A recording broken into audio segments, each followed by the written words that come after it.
तो आज हम बात करने जा रहे हैं establishing the risk for fitness testing. मतलब वो सब रिस्क जो फिटनेस टेस्ट से रिलेटेड है। फिटनेस टेस्ट करते टाइम कुछ रिस्क हो सकते हैं, सब्जेक्ट को हो सकते हैं, या फिर हमारी टेस्टिंग प्रोसीजर में जो रिस्क इन्वॉल्व है, जिससे बहुत हमारे सब्जेक्ट्स हैं उनको प्रॉब्लम आ सकती है। वो सब जो भी रिस्क हो सकते हैं वो सब हम आज डिस्कस करने जा रहे हैं। ठीक है, वो रिस्क का प्रोसेस क्या रहेगा, उनसे कैसे हम ओवरकम करेंगे, तो वो सब देखेंगे। तो सबसे पहले हम ये देख लेते हैं कि फिटनेस टेस्ट क्या होता है। ठीक है, फिटनेस टेस्टिंग क्या होती है ये देख लेते हैं। फिटनेस टेस्टिंग बेसिकली हम दो तरह से देखते हैं। ठीक है, एक तो हेल्थ रिलेटेड फिटनेस टेस्ट है, ठीक, एंड दूसरा है स्किल रिलेटेड फिटनेस टेस्ट। क्या है? हेल्थ रिलेटेड है और दूसरा है skill related. Health and health हो गया और दूसरा हो गया स्किल। ठीक है, दो हम दो तरह से देखते हैं। ठीक है, तो हेल्थ रिलेटेड, जैसे हेल्थ रिलेटेड में क्या क्या आ जाएगा? हेल्थ रिलेटेड में आ जाएगा अपना बॉडी कंपोजिशन हो गया, मस्कुलर स्ट्रेंथ, मस्कुलर एंड्योरेंस हो गया, फ्लेक्सिबिलिटी हो गई। ठीक है, ये सब क्या है? Health related. अब सेम ही है स्किल रिलेटेड। स्किल रिलेटेड क्या क्या हो सकता है? स्पीड, ठीक है, power, reaction time, coordination, agility, balance, ये सब स्किल रिलेटेड हो सकता है। ठीक, तो ये है फिर इन सब का हम टेस्ट करते हैं तो फिटनेस टेस्टिंग बोलते हैं। तो अब इन फिटनेस टेस्ट में क्या क्या रिस्क इन्वॉल्व है वो हम देखेंगे। ठीक है, जैसे कि हमारा जो फर्स्ट लिखा हुआ है identify potential risk. Identify potential risk का मतलब है कि जो जो रिस्क हो सकते हैं उनको हम आइडेंटिफाई करें। आइडेंटिफाई मतलब जो पोटेंशियल रिस्क मतलब जो हो सकते हैं। ठीक है, जो है कि ये हो ही सकते हैं वो रिस्क को हम आइडेंटिफाई करेंगे। फॉर एग्जांपल जैसे कि इसमें लिखा हुआ है including physical injury, cardiovascular strength, over exertion, psychological stress, aggravation और pre existing condition, environmental factors, equipment malfunction, ठीक है, inadequate supervision and adverse reactions। ठीक है, तो ये सब क्या है? ये सब है आइडेंटिफाई पोटेंशियल रिस्क। अब देखो जैसे फिजिकल इंजरी, अब आप बोलोगे फिजिकल इंजरी कैसे? फिजिकल इंजरी हो सकती है कि अगर हम कोई टेस्ट को परफॉर्म कर रहे हैं, ठीक है, और वहाँ का सरफेस सही नहीं है तो वो गिर सकता है। ठीक है, और उसको कम कॉन्ट्यूशन हो सकता है, स्ट्रेन स्प्रेन, कोई भी इंजरी हो सकती है। ठीक है, तो वो देखना है हमें कि कौन सी इंजरी हो सकती है, कौन सी नहीं हो सकती। ठीक, सेम है कार्डियोवास्कुलर इवेंट। कार्डियोवास्कुलर, सपोज करो हम आ, जैसे आप में से बहुत सीबीएसई से पास आउट होंगे तो आप देख जब फिजिकल टेस्ट होते हैं तो हम सेम कूपर एंड वो टेस्ट जैसा ही कुछ करवाते हैं। ठीक है, एंड्योरेंस देखने के लिए बच्चों को। तो उस कूपर एंड वो टेस्ट को कराते टाइम हमें, हम तो ये देख रहे हैं कि सारे बच्चे कर लेंगे, ठीक है, सारे कर सकते हैं तो कर रहे हैं, बट कोई का हार्ट की कंडीशन ठीक नहीं है, किसी की उसका अस्थमा है, कुछ भी है, तो वो नहीं कर पाएगा। उसकी लंग्स की कंडीशन सही नहीं है तो उसको अस्थमा या फिर ट्यूबरक्लोसिस कुछ भी हो सकता है तो वो नहीं कर सकता। ठीक है, तो वो कंडीशन हम देखेंगे कि कौन से सब्जेक्ट को के कर सकता है, नहीं कर सकता। ठीक है, तो हम डायरेक्टली उसको 12 मिनट रन एंड वॉक के लिए तो नहीं डाल सकते ना। ठीक है, तो ये हम देखेंगे। और ओवर एक्सर्शन मतलब हम दे करवाए जा रहे हैं, टेस्ट ले रहे हैं, हम सब्जेक्ट को ध्यान नहीं रख रहे कि कौन सी कंडीशन में है, और बार बार हम अपना रिजल्ट्स के लिए, हमारा जो रिजल्ट्स आना चाहिए उसके लिए हम एक बार रिपीटेशन करवा दिए, दो बार रिपीटेशन करवा दिए, और हम वो बहुत ज़्यादा ओवर हो गया। ठीक है, तो उससे भी आ, जो हेल्थ पे, ठीक है, जो बॉडी पे इफेक्ट्स जाएंगे वो बहुत बहुत सीवियर इफेक्ट्स भी हो सकते हैं। ठीक, साइकोलॉजिकल इफेक्ट, साइकोलॉजिकल स्ट्रेस देखो कैसे क्या होता है ना, कि जैसे आपने भी कभी टेस्ट दिया होगा कि आप सोचते हो कि यार कैसा टेस्ट है, क्या होगा, कैसा है, क्या नहीं है, पता नहीं। तो मतलब ये सब जो एनजाइटी क्रिएट करता है। ठीक है, अब एनजाइटी स्ट्रेस क्रिएट करेगा, टेंशन होगी, टेंशन से हाइपर टेंशन तो ब्लड प्रेशर बढ़ेगा उसका, वो उसमें हम उसको उसको कोई भी टेस्ट परफॉर्म करवा दे, जैसे एंडोरेंस का कोई टेस्ट, अगर वो ब्लड प्रेशर उसका तो पहले ही बीपी हाई है, पहले ही हार्ट रेट बढ़ी हुई है, फिर आप और उसको कोई भी टेस्ट में परफॉर्म करने के लिए बोल रहे हो, तो ये भी देखना होता है कि इसकी साइकोलॉजिकल कंडीशन कैसी है। ठीक है, और एनवायरमेंटल फैक्टर हो गया, इक्विपमेंट, एनवायरमेंटल फैक्टर जैसे अब एनवायरमेंट की क्या कंडीशन है, टेम्परेचर क्या है, ठीक है, रेनी कंडीशन है, वेदर बहुत कोल्ड है या वार्म है, कैसा वो एनवायरमेंटल कंडीशंस आ जाती है, ठीक है, और हम कहाँ परफॉर्म कर रहे हैं, वो सभी सराउंडिंग्स भी डिपेंड करते हैं एनवायरमेंटल कंडीशंस। इक्विपमेंट माल फंक्शनिंग का मतलब है कि हमारे पास जो इक्विपमेंट है वो कैसे फंक्शन कर रहे हैं, सही कर रहे हैं, खराब कर रहे हैं। अगर खराब कर रहे हैं तो उनको मेजर करो, कौन कौन से खराब कर रहे हैं, सही कर रहे हैं तो उनको सही को अलग करो, खराब को अलग करो, ठीक है। ये देखो कि इक्विपमेंट क्योंकि बहुत बहुत बहुत मेजर रोल प्ले करता है। सपोज करो कि हम जो जैसे हार्डवर्ड स्टेप टेस्ट परफॉर्म कर रहे हैं, तो उसमें हमें एक बेंच चाहिए होगी। अब वो बेंच ही सही नहीं है तो बच्चों को इंजरी हो सकती है, सब्जेक्ट को इंजरी हो सकती है, नहीं हो सकती, हो सकती है ना। तो सेम कि हमें ये देखना होगा कि इक्विपमेंट कैसा है, ठीक है। एडवर्स रिएक्शंस, ठीक है, ये सब क्या है, ये सब है हमारे आइडेंटिफाई पोटेंशियल रिस्क, ठीक है। तो अब मैं इसको नीचे करता हूँ, ठीक है, ठीक है, ये देखिएगा। हाँ, ठीक है, मैं ये हटा देता हूँ। ठीक है, सेकंड है क्वांटिफाई लाइक्लीहुड का मतलब है, क्वांटिफाई लाइक्लीहुड का मतलब है कि अब जो जो रिस्क हो सकते हैं उनको हम मेजर कर लें, ठीक है। जो संभावना हो सकती है जिन जिन रिस्क की उनको हम मेजर करें, ठीक है। सेम यही मतलब है इसका, ठीक है। अब इसका जो ये बोल रहा है इसके अंदर, इसको रीड कर लेते हैं। Estimate the likelihood for of each identified risk occurring during fitness testing session. Consider factors such as intensity, duration of testing, health status of participants, the expertise of supervisors, the quality of equipment, and environmental conditions. ठीक, तो ये जो अब risk हो सकते हैं, ठीक है, वो क्यों हो सकते हैं, क्योंकि अब देखो, ये देखो कि हमारा आ, जो टेस्ट है उसकी ड्यूरेशन कितनी है, उसकी इंटेंसिटी क्या है, उसकी वॉल्यूम क्या है, उसकी डेंसिटी कितनी है, फ्रीक्वेंसी कितनी रहने वाली है। तो ये सब चीजें बहुत इफेक्ट करती हैं टेस्टिंग में, ठीक है। टेस्टिंग सेशन कितना बड़ा होने वाला है, ठीक है। अगर हम कोई टेस्ट ले रहे हैं तो हम पहले सब्जेक्ट को बता दो कि भाई हमारा टेस्टिंग सेशन इतना देर चलेगा, तो वो मेंटली प्रिपेयर है, हम उनको बताया नहीं। और हमें ये भी देखना होता है ना कि वो किस एज से बिलोंग कर रहे हैं, कौन सी सेक्स है उनका, ठीक है। तो ये सब माइंड में ध्यान रखना होगा पहले कि जो उनका टेस्टिंग सेशन है उसी अकॉर्डिंग, उनके एज के अकॉर्डिंग, उनके सेक्स के अकॉर्डिंग, ठीक है। हाँ, जैसे अब सपोज करो हम जो सीबीएसई स्कूल में 11th 12th के लिए फिजिकल एजुकेशन होता है, तो उसमें हम जो डिफरेंट डिफरेंट फिजिकल टेस्ट है वो लेते हैं। अब हम लेते हैं जो एब्डोमिनल स्ट्रेंथ के लिए बहुत सारे स्कूलों में मैंने देखा है कि वो क्रंचेस टाइप में कुछ करवाता है, ठीक है। तो अब जिसकी स्ट्रेंथ है ही नहीं है, ठीक है, तो वो कैसे करेगा। तो इससे अच्छा है ना पहले ये जो कूपर क्रॉस वर्बर, ठीक है, जो टेस्ट होता है मिनिमम स्ट्रेंथ का, वो करवा लो आप, ठीक है। उससे पता चल जाएगा कि हाँ ये स्ट्रेंथ की ये सब चीजें कर सकते, ठीक। जो 12 मिनट रन एंड वॉक या कूपर रन वो कुछ भी आप करवा लो, उससे पहले थोड़ा उसका एंड्योरेंस देख लीजिए, VO2 मैक्स देख लो उसका कि वो कर सकता है नहीं कर सकता, कितना VO2 मैक्स, ठीक। अगर आपको यही नहीं पता कि वो कितना कर सकता है कितना नहीं कर सकता, कितनी आपकी इंटेंसिटी है, कितना आपको इंटेंसिटी रखना चाहिए टेस्टिंग में, कितना आपको ड्यूरेशन रखना चाहिए टेस्टिंग में, ठीक है, क्या और ठीक है। तो ये सब बहुत मेजर रोल प्ले करता है, आपकी इंटेंसिटी, डेंसिटी, ड्यूरेशन, फ्रीक्वेंसी, ठीक।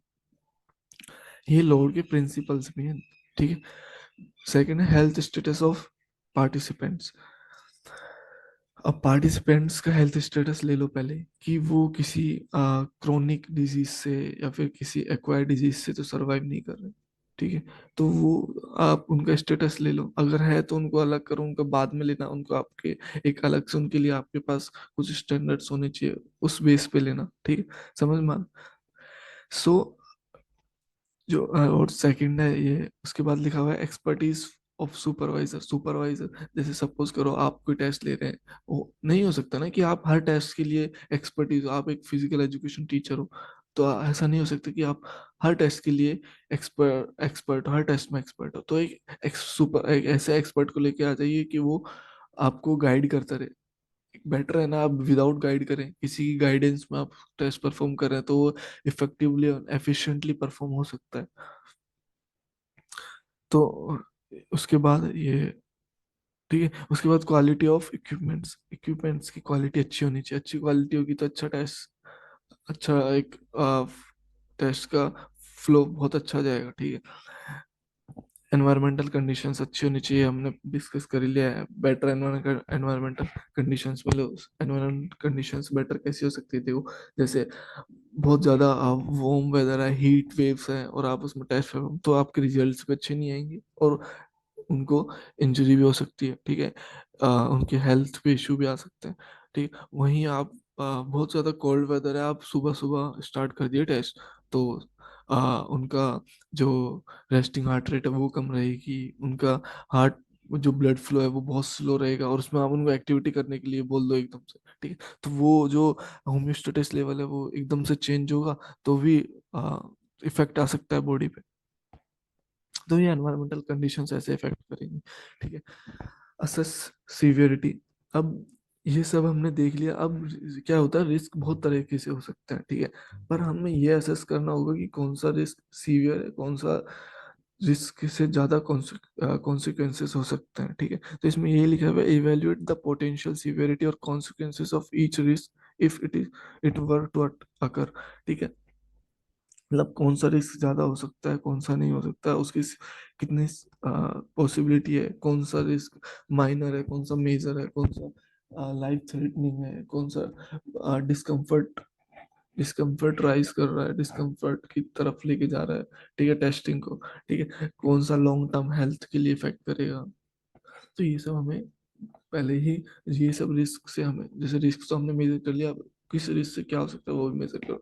सपोज करो कि हम आ, वही एग्जांपल ले लेते हैं, किसी एंड्योरेंस टेस्ट का, तो एंड्योरेंस टेस्ट परफॉर्म कर रहा है, उसके बाद हमें पता चला कि ये तो आ, कर सकते हैं, बट इन पे कुछ ऐसा इफेक्ट आएगा, जैसे इनको हल्का सा वोमिटिंग हो सकती है, ठीक है, ये हमें पता, बट हम वो करा सकते हैं, हम उसके लिए उनको प्रेशराइज कर सकते हैं, तो ठीक है, बट उस जैसे वोमिटिंग से अगर वो और ज्यादा हो रहा है, जैसे होता है कि हम कोई भी टेस्ट में, अब जैसे आप लोगों ने भी कोई, अगर आप फिजिकल एजुकेशन फील्ड से हो तो आपने टेस्ट दिए होंगे, ठीक है, तो उससे क्या, हम हमें कभी कभी वॉमिटिंग आ जाती है, हम क्योंकि हम अपना बेस्ट दे देते हैं, ठीक है, तो इतना चलता है, पर उससे हम बहुत ज्यादा, जैसे मसल्स में स्प्रेन आ जाता है, मसल्स में स्ट्रेन आ जाता है, ठीक है, लिगामेंट्स में स्प्रेन आ जाता है उससे, तो स्ट्रेन आ रहा है, अगर आपकी मसल्स काम करना बंद कर देनी है, मसल क्या होता है, मसल्स का फट जाना, ठीक है, तो ये सब हो रहा है, तो वो थोड़ा सीवियर है, इतना नहीं जाना चाहिए, इतना आप उस टेस्ट को वहीं लिमिटेशन, वहीं उसको डिलिमिट कर दो कि ये हमारा टेस्ट इतना डिमिलिट हमारी डिलिमिटेशंस में रहेगा, कि अगर इस लेवल से ज़्यादा इंजरी हुई तो हम इस टेस्ट को स्टॉप कर देंगे, ठीक है, तो ये हमारी डिलिमिटेशंस के अंदर आना चाहिए। तो लिमिटेशंस तो हमारी बहुत कुछ हो सकती है, जो हमारी टेस्ट हम कंट्रोल नहीं कर सकते, वो हमारी लिमिटेशंस है, बट डिलिमिटेशंस क्या होंगी, कि हम जो कंट्रोल कर सकते हैं, तो कंट्रोल फैक्टर के अंदर ये डाल दीजिए हो, ठीक है। टेस्ट में डिलिमिटेशन लिमिटेशंस करना हमें बहुत इंपॉर्टेंट है चीज़ों को। नेक्स्ट है रिस्क इवेल्युएशन, रिस्क इवेल्युएशन कैसे, अब हमने रिस्क की सीवियरिटी देख लिया, अब उसको इवेल्युएट कर लो कि इस इतना इतना हो रहा है तो हम इतना मेजर कर सकते हैं, वही है रिस्क इवेल्युएशन, सेम है, ठीक है। रिस्क मिटिगेशन स्ट्रेटजीज, ठीक है, रिस्क मिटिगेशन स्ट्रेटजीज, अब जो जो रिस्क हो रहे हैं उनके लिए हमें स्ट्रेटजी बना लेनी चाहिए, ठीक, कि अब देखो इसको रीड कर लेते हैं, develop and implement risk mitigation strategies tailored to address identify risk. देखो होता क्या है ना, कि हमने रिस्क तो आइडेंटिफाई कर लिए, अब उनके लिए स्ट्रेटजी नहीं बनी तो यूजलेस है हमारा इतना बड़ा प्रोसेस, तो हमें उन स्ट्रेटजीज को आइडेंटिफाई भी कर लेना चाहिए, ठीक है। उन आइडेंटिफाई कर लिया, उसे उनकी स्ट्रेटजीज भी बना लेनी चाहिए, ठीक है। दीज में इंक्लूड प्रॉपर वार्म अप, ठीक है, अब इसको आप एक बार पढ़ लो, मैं ऐसे ही समझा देता हूँ, प्रॉपर वार्म अप होना चाहिए, ठीक है, प्रॉपर वार्म अप है तो बहुत सारे रिस्क कम हो जाएंगे, ठीक है, health related, cardiovascular related, respiratory system related, बहुत सारे फिजियोलॉजिकल, साइकोलॉजिकल, फिजिकल रिस्क, बहुत सारे रिस्क कम हो जाएंगे, ठीक। Ensuring equipment is well maintain and calibrated, मतलब इसका मतलब ये है कि इक्विपमेंट का हम वेल मेंटेन रखें, उसको वेरीफाई करें कि ये सही है गलत है, ठीक है। Conducting health screening for participant, health screening करते रहे पार्टिसिपेंट्स के लिए, ठीक है, कि ये हो सकता है नहीं हो सकता, ठीक है, क्या हो सकता है, क्या उनकी हेल्थ से रिलेटेड जो भी हेल्थ का पहले डेटा ले लो, और अगर उनको कोई डिजीज है वो सब आपको पता चल जाएगा, ठीक है। और टेस्टिंग के जो प्रोटोकॉल्स है वो आपको मस्ट है फॉलो करना। अगर आप प्रोटोकॉल्स ही फॉलो नहीं करोगे तो आपका टेस्ट गलत जाएगा, आपके रिजल्ट सही नहीं निकलेंगे, और सब्जेक्ट्स को भी हार्मफुल इंजरीज हो सकती हैं, ठीक है।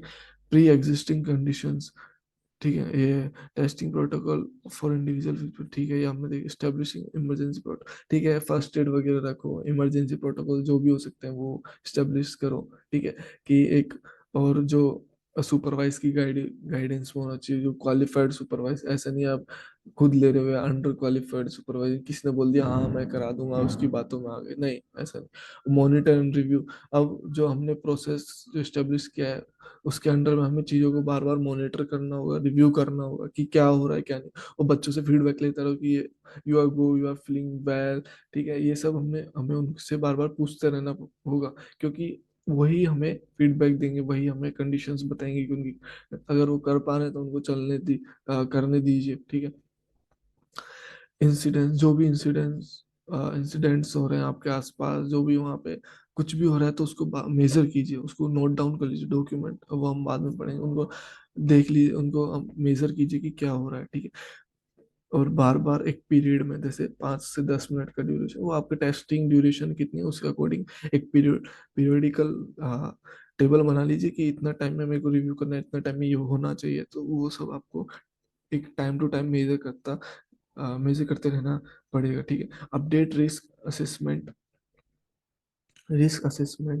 मतलब जो भी रिस्क हो रहा है उसके अकॉर्डिंग आपको अपडेट करते रहना चाहिए अपना असेसमेंट को, ठीक है।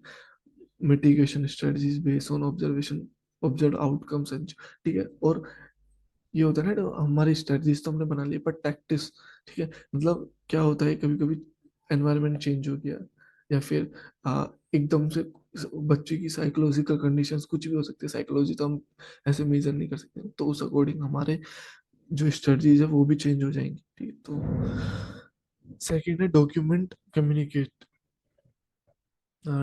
एंड कम्युनिकेट, मतलब जो भी है आप उसको नोट डाउन कर लीजिए, जो भी आपने सब कुछ देखा है, जो भी हो रहा है, जो भी स्ट्रेटजीज हैं, जो भी अगर टेस्टिंग में हो रही है स्टडीज बनाने के बाद तो नोट डाउन कर लिए, बनाने से पहले नोट डाउन, देखो डॉक्यूमेंट इज मस्ट। डॉक्यूमेंट रहेगा तो आपके पास प्रूफ भी रहेगा कि ये हुआ था, डॉक्यूमेंट रहेगा कि आपके पास आपका टेस्ट भी रिलायबल रहेगा, वैलिड भी रहेगा, ऑथेंटिक भी रहेगा, ठीक है। Document, without document is nothing, nothing is valid and reliable and authentic, ठीक है।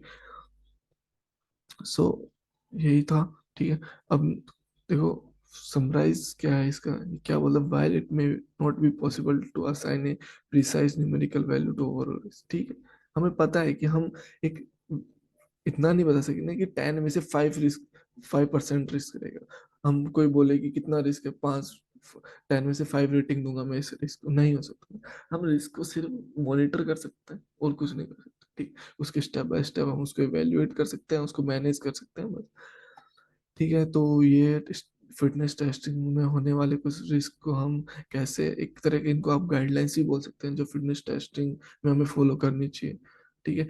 और हमें जो रिस्क हो सकते हैं उनको कंट्रोल करने के तरीके भी हो सकते हैं, या फिर जो रिस्क कैसे हो सकते हैं, क्या क्या रिस्क होंगे तो उनको हम कैसे मेजर कर सकते हैं, वो भी हम इसको बोल सकते हैं। तो मेनली इस टॉपिक का नाम आप दे सकते हैं establishing the risk for fitness testing, या फिर what will be the risk in fitness testing, ठीक है। How to overcome from the risk in fitness testing, बहुत सारे इसके अल्टरनेटिव मैं बता रहा हूँ, ये कहीं भी नहीं मिलेगा आपको ओवरऑल, इसी में से कहीं ना कहीं आपको लिख के पढ़ के कंक्लूड करना पड़ेगा अपने टॉपिक को, ठीक।